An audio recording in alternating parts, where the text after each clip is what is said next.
Clearly there is great reformation that must happen in the world. If it is to prepare for the great change that is coming, the great environmental change, the great economic and social change, and all of the hazards and opportunities that this will involve. Clearly there must be a great reformation if humanity is to avoid the risk of ongoing war and conflict over who will have access to the remaining resources in a depleted world.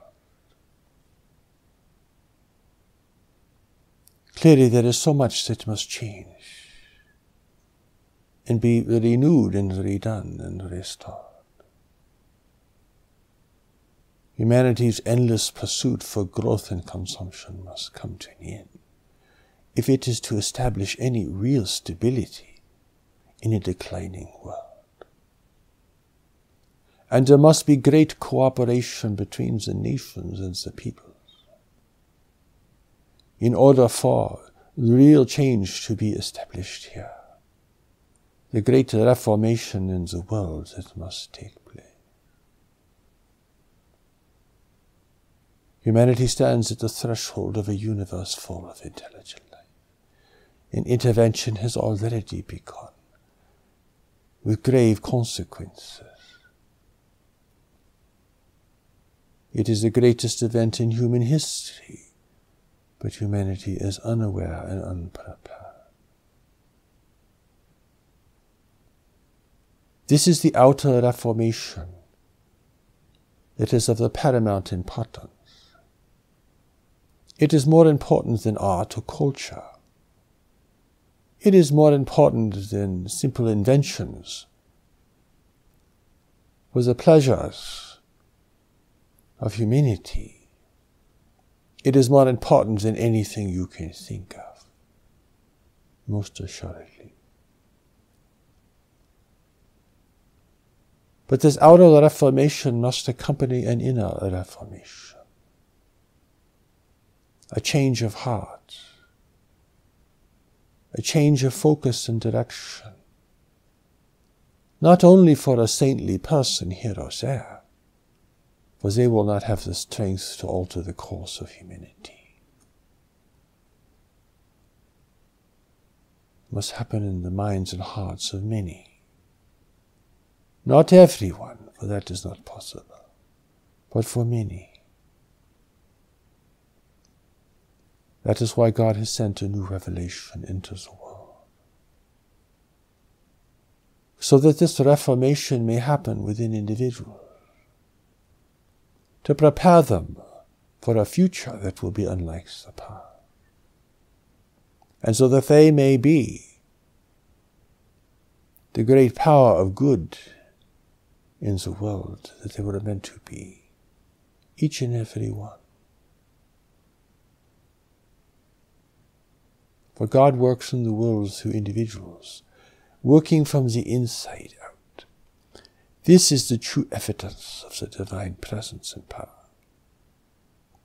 For God has given you, living in separation, the freedom to choose your course and alter your world, for better or worse. God will not interfere here, but God's power and presence is available to all who earnestly seek it in a state of humility and true service. But this requires a reformation within the individual, a change of heart, a shift of emphasis. For seeking for personal fulfillment and satisfaction in a declining world is a hopeless venture at best, and a tragedy most assuredly in the end. For it will yield nothing but despair and disappointment. God is rescuing you from a hopeless pursuit and giving you the foundation for living a greater and truly fulfilling life, fulfilling to your deeper nature fulfilling to your very soul. But this life is for a greater purpose in the world. For happiness alone cannot be your goal. Not if you are honest. Not if you understand the real nature of your greater purpose here. Happiness is a byproduct, a consequence of living a true and authentic life. And a true and authentic life is based upon the greater purpose that you have been able to discover, to accept, and to follow. That is why God has put a greater intelligence within you. In intelligence we call knowledge. For you yourself cannot reform yourself. You yourself cannot even reform the world. For you do not have the power to do this. And this would only lead to confusion, frustration, and disappointment.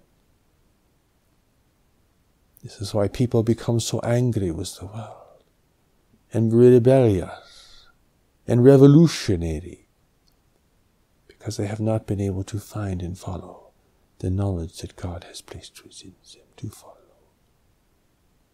which works at change in a different way, person to person, speaking to groups of people, nourishing a deeper conscience, supporting the emergence of knowledge in everyone around you. For it is knowledge that will give you the power, the clarity and the humility to carry out your specific role. And it will not be confused with personal ambition or personal grievance against the world. It will not be corrupted by these things, for its motive is pure. It is not guided by anger or frustration or resentment. It is not guided by the attempt to make your separate life fulfilling, for it can never really be fulfilling without this power and presence with you to guide you, to protect you, and to lead you forward. This is where the power of heaven begins to work through. But you cannot be passive here, for this will call upon you to reform your life, to question your motives, your commitments, your obligations, your goals, your grievances, and your admonition. Do not think you understand what this means, for you can only take this journey. You cannot stand at the outset and understand it, or think you know what it means, what it will do for you and others. For this is a mountain to climb. Though the philosophers may be gathered at the base of this mountain, it is only those who climb it who will understand what it really requires and means. This is no idle engagement, for it is a climb, an ascent. And on this ascent, you begin to shed those things that are unnecessary and burdensome, that do not serve your purpose now, as you take on a greater calling. The Lord of the universe has provided the ancient preparation to this world, a preparation that has been provided to countless other worlds and races before you. The races even that existed before humanity was even present in this world. It is ancient, so ancient you cannot even determine its origin. For the Lord of the universe has a plan to save all those who live in separation, living within billions of different races in a vast universe. How can any person understand this? It is foolish and arrogant to assume that you can. but the grace and the power of this is with you now. Hidden and forgotten in the ancient teachings of antiquity, except for those very few who could recognize it and receive its challenge and its great blessing. God is now calling all of humanity to prepare for the great change that is coming to the world and for its encounter with intelligent life in the universe. The two greatest events in all of human history, the two most consequential events in human history, either of which has the power to destroy human civilization, each of which has the power to generate a greater commitment and a greater future for the human family. It is a series of great decisions, you see, that must be made in the minds or hearts of enough people. For the governments will not act without this great change in the people. The governments will serve themselves in the interests that support them. They will live for the moment, doing everything in an expedient manner. But there is no preparation for the future here. There is no wise counsel here. There is only shoring up the eroding structures and foundation. There is no building a new foundation.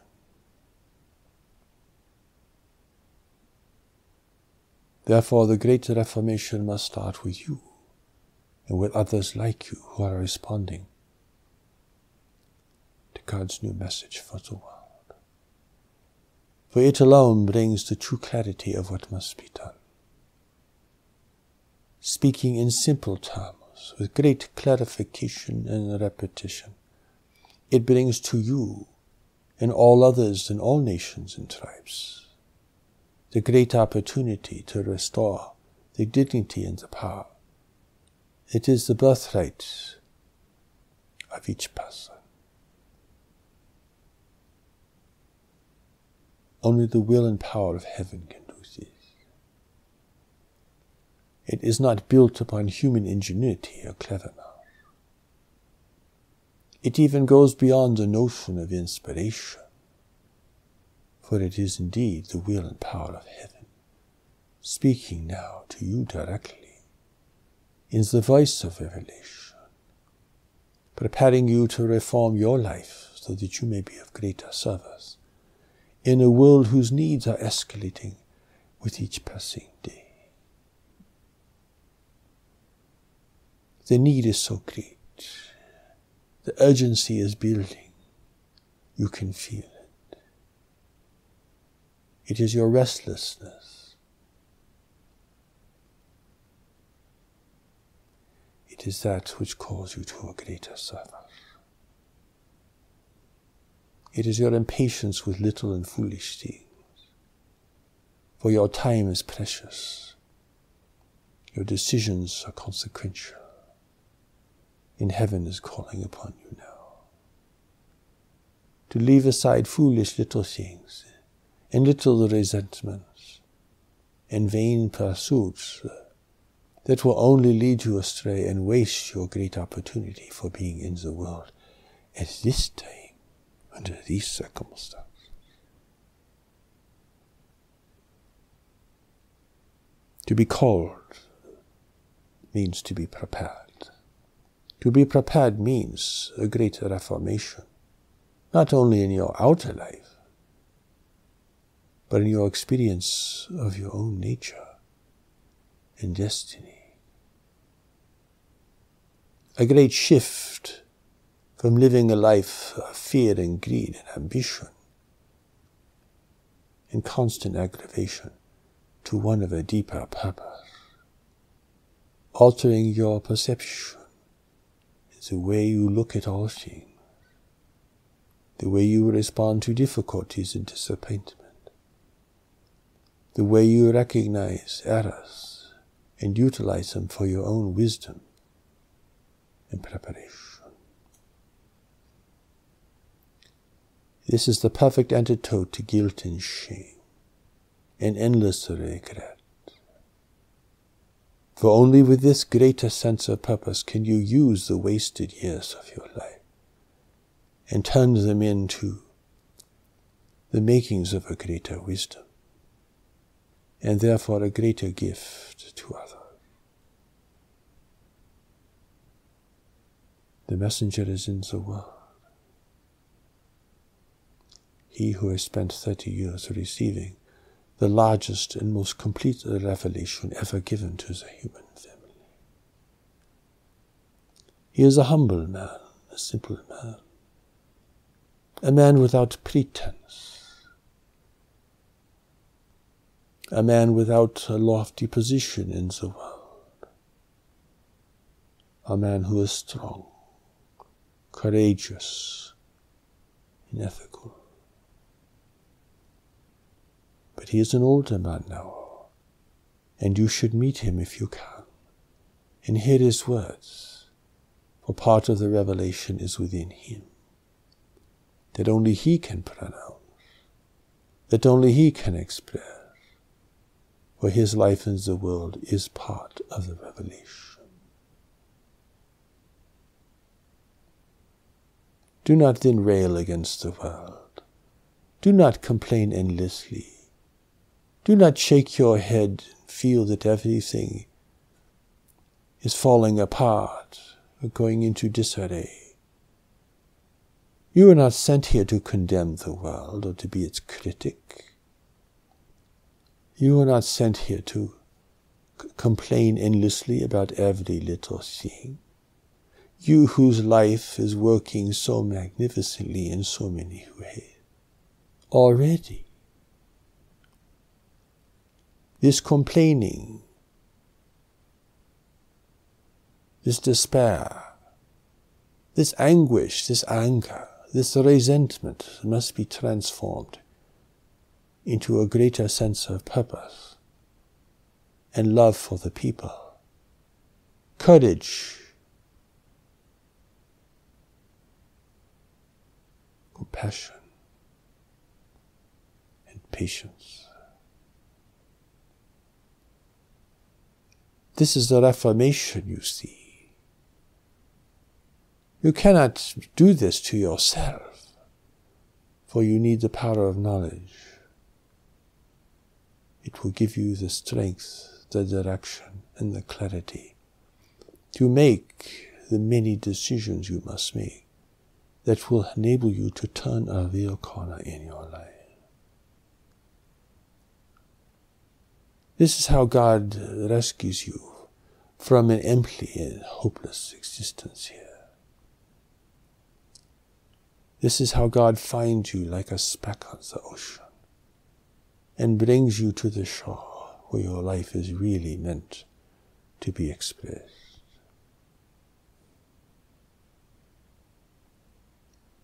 The redemption happens from the inside out.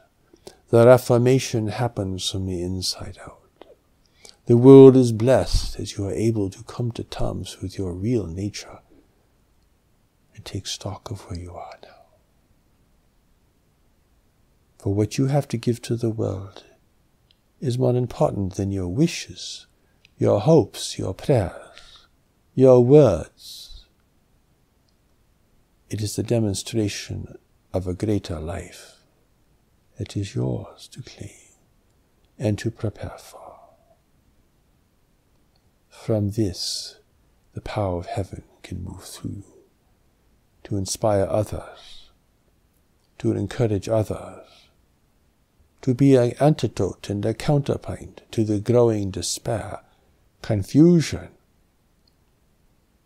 and rage that is now emerging amongst the peoples everywhere.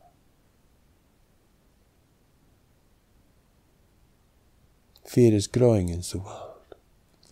But people everywhere are sensing that the future will be grave unless great things can happen, unless humanity's course can be altered, unless there is enough people who have undergone this preparation to overcome humanity's tendencies to fight and to struggle with itself. Here you're not just seeking peace, for peace and change do not coexist at the same moment. For change is tumultuous, it is challenging, it is disturbing. It requires courage and true self-application. Peace is the result, but the process to achieve it is tumultuous. Therefore, do not demand or expect peace, but seek to be engaged in living the authentic life that you are sent here to live. This is the Reformation. It must happen within you and around you. It is not like you spend 20 years perfecting yourself and then you can do something for the world. For you do something for the world every time you recognize and follow knowledge. You strengthen the power of knowledge in the world. And your actions and your self-expression will bless and harmonize other people who find only grief, anxiety, and strain from the world around them. God is sending you up this mountain so that you may speak to the world, that you may touch the minds and hearts of others in such a way that the Reformation can begin within them. This will happen through you naturally, without you having to create a scheme or a practice or a process. For God has provided the pathway through the steps to knowledge. And the great teaching in the Reformation that is at the heart of God's new gift to humanity. Great change must be brought about through the efforts of many people. A great compassion must drive their efforts. A great purpose, a great power, a great determination, freeing them from all that held them back before, freeing them from addiction and despair, confusion and misappropriation of their life and their precious time here on earth. They have been redeemed through the Reformation. They are now working in concert with heaven. Here they are not giving their lives to God, but allowing God to guide them through the power and presence of knowledge. A power and presence that exists beyond the realm of the intellect and beyond all human understanding. Here your intellect must serve and not try to be a master, for it can never be the master. This is the Reformation that has the greatest power. Think of the Reformation that spoke through the Jesus, the Buddha, and the Muhammad, and many other great teachers, and how that has uplifted humanity, protected it from total disaster through the course of history. Though religion has been gravely misused and abused, the spirit of the Reformation has been kept alive. And that is why the human family has promise in a universe where knowledge is rare, in a universe where freedom is rare,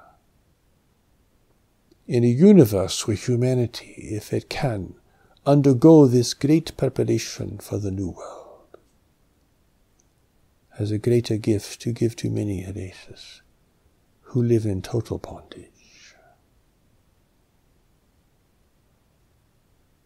You know not of the importance of your life and of these times.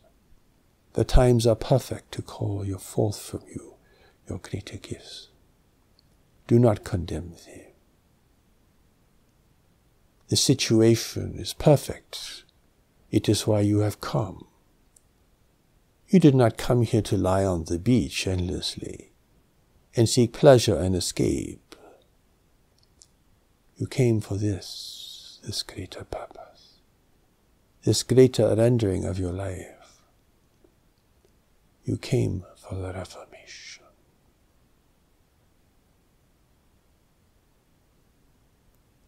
Everyone has come for the Reformation.